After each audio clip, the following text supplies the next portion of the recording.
छात्राओं, आज भूगोल विषय में चौथा लेसन सागरी नीतल की संरचना इसका अध्ययन करेंगे। सागरी नीतल क्या होता है?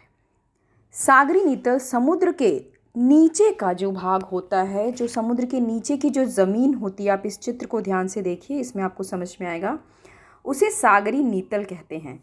तो इसकी संरचना कुछ इस प्रकार है। जलमग्न भूमि की संरचना को सागरीय नीतल कहते हैं। मतलब जलमग्न भूमि, जल के अंदर, समुद्र के अंदर की जो भूमि होती है, समुद्र के नीचे की जो भूमि होती है, उसे सागरीय नीतल कहते हैं। और इस पाठ में हम उसकी संरचना के बारे में अध्ययन करने जा रहे हैं, तो इसलिए इसका नाम है सागरीय नीतल की संरचना।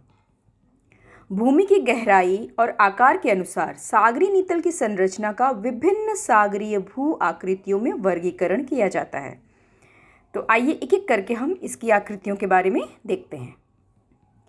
महाद्वीपीय मग्न तट। बच्चों, ये चित्र तो आपने कई बार देखा है, और आप मुंबई शहर में रहते हो तो सागर को तो आपने कई बार देखा है, महासागर को। महाद्वीपीय तट का जो निकटवर्ती भूभाग पानी में डूबा हुआ होता है, अपेक्षाकृत सबसे उथला होता है, सबसे ऊपरी भाग। मतलब समुद्र को तो आपने देखा ही हुआ है, उसमें जब आप अंदर जाते हो समुद्र में, तो आप चलते जाते हो तो पानी में आपका पैर जाता है, तो जो वो भाग होता है पानी में डूबा हुआ सबसे ऊपरी भाग, वो बहुत ही मंद ढाल का होता है। वो ढलान धीरे धीरे आगे की ओर बढ़ती है। तो इस भूभाग को महाद्वीपीय मग्न तट कहते हैं। महाद्वीपीय मग्न तट की गहराई लगभग 200 मीटर तक होती है। मछली पकड़ने और खनिज तेल तथा प्राकृतिक गैस प्राप्त करने के लिए महाद्वीपीय मग्न तट बहुत ही उपयोगी होता है।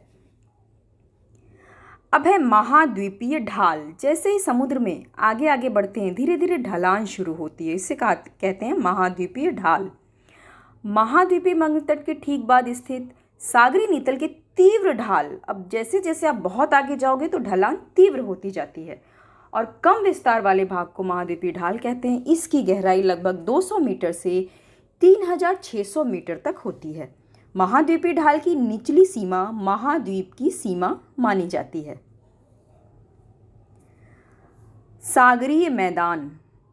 महाद्वीपीय ढाल के बाद आने वाले सागरीय नीतल, यानी उसके बाद तो सागर के अंदर का भाग आता है, तो इसके जो विस्तृत समतल भाग होता है उसे सागरीय मैदान कहते हैं। सागरीय मैदान पर पर्वत, पठार, इस तरह की भू आकृतियां भी पाई जाती हैं। सागरीय जलमग्न पर्वत श्रेणी।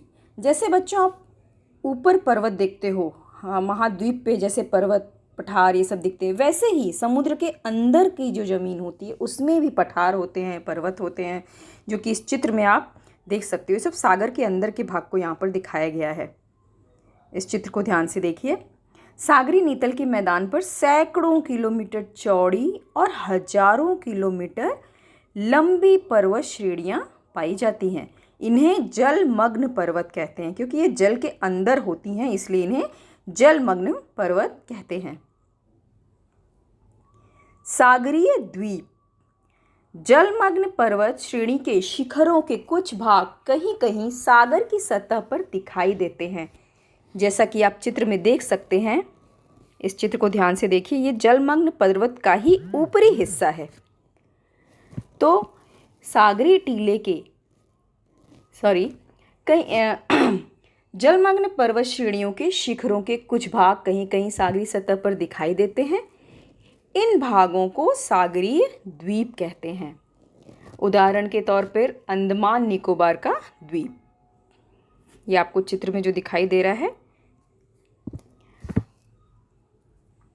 सागरीय पठार।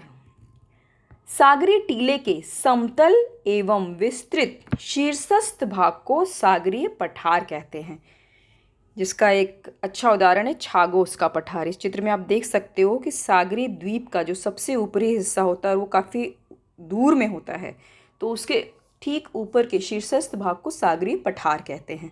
ये चित्र छागोस के पठार का है। सागरीय खाई।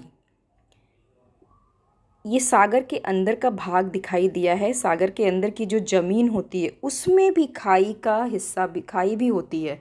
सागरी नीतल पर स्थित अपेक्षाकृत कम गहरी, संकरी तथा विवर सदृश भू आकृति को सागरीय खाई कहते हैं। ये इस चित्र द्वारा आपको अच्छी तरह से समझ में आ रहा होगा। सागरीय गर्त सागरी नीतल पर स्थित अपेक्षाकृत अधिक गहराई और लंबाई में फैली हुई विवर सदृश सागरीय भू आकृति को सागरी गर्त कहते हैं। जैसे मरियाना गर्त, ये चित्र बच्चों मरियाना गर्त की है। सागरी गर्त में अनेक सक्रिय ज्वालामुखी भी पाए जाते हैं। अब हम देखेंगे सागरीय निक्षेपण। सागरीय निक्षेपण महाद्वीपों में बहने वाली नदियों तथा हिम नदियों द्वारा बहाकर लाए गए छोटे बड़े आकार के पत्थर, इस मिट्टी के सूक्ष्म कण आदि पदार्थों का महाद्वीपीय मग्न तट पर संचयन होता है। सागर में पदार्थों के इस संचय को सागरीय निक्षेप कहते हैं। सागरीय निक्षेप के परत पर परत जमा होने और उस पर सागरी जल के दबाव के कारण अवसादी चट्टानों का निर्माण होता है।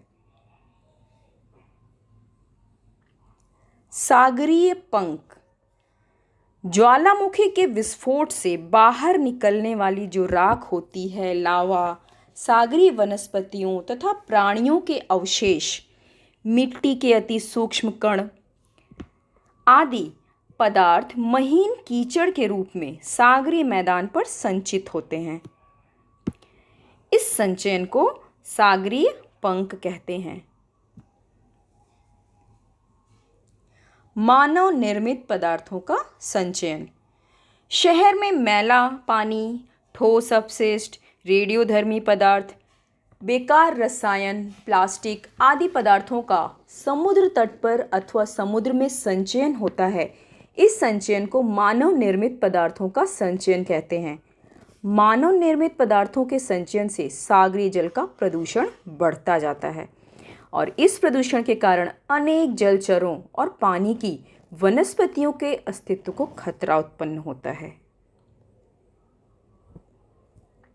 सुनामी सागरी नीतल पर आने वाले भूकंपों और ज्वालामुखी के विस्फोट के कारण कभी कभी समुद्र की सतह पर अत्यधिक ऊंचाई की विनाशकारी लहरें उत्पन्न होती हैं। इस चित्र में आप देख सकते हो किस तरह से ये लहरें पूरे एरिया को कवर करती हैं और बहुत ऊंची ये लहरें जाती हैं। तो ये लहरें उत्पन्न होती हैं, इन लहरों को सुनामी कहते हैं। सुनामी लहरों के कारण बड़े पैमाने पर जनधन की हानि होती है। तो छात्राओं, आज आपने सागरी नीतल की संरचना के बारे में जानकारी प्राप्त की। इस वीडियो को 2-3 बार ध्यान से अच्छे से देखिए, समझिए, इम्पॉर्टेंट पॉइंट को नोट कीजिए। अगर आपको कहीं भी कुछ कन्फ्यूज़न हो रहा है, आप फ़ोन करके मुझे पूछ सकते हैं। धन्यवाद।